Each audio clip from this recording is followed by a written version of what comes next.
Hey, it's Jason, and I'm doing the movie review on K-19, the Widowmaker.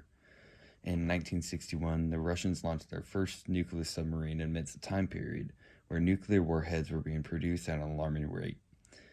The Russians go to test their sub in the Arctic, away from people and away from the US spies that they didn't want stealing their stuff. And while they were there, they discovered that their reactor sprung a leak, and they had to fix it no matter what the cost. The drama unfolds as the men aboard work to fix it.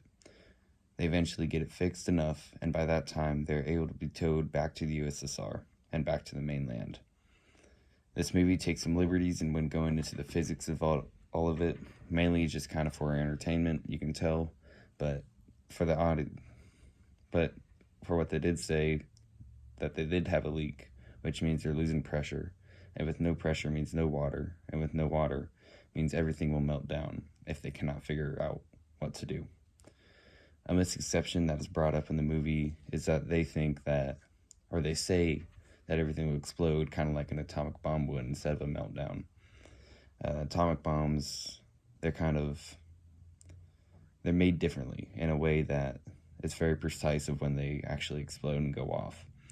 So a nuclear reactor is made in a totally, completely different way than what an atomic bomb would, which kind of throws off the movie and the drama if you think about it, but it's still there. They do get things right in the way that they try to reduce the reactor's meltdown by pumping in water and cooling it, but in doing that, they let this radiation steam kind of go everywhere and radiate everybody.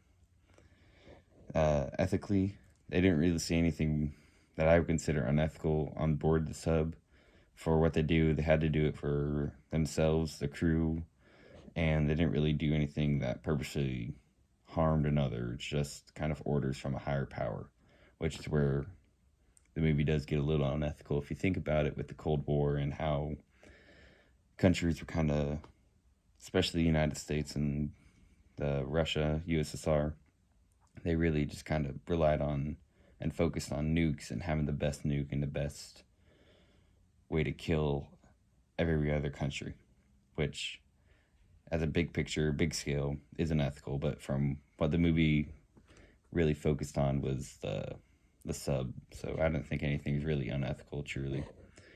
And to recommend this movie would be an understatement, because not only did it have drama and a good story, it kept things good pace, but you can also learn a lot of things, not just scientifically, but also from history, and see how history repeats itself nowadays.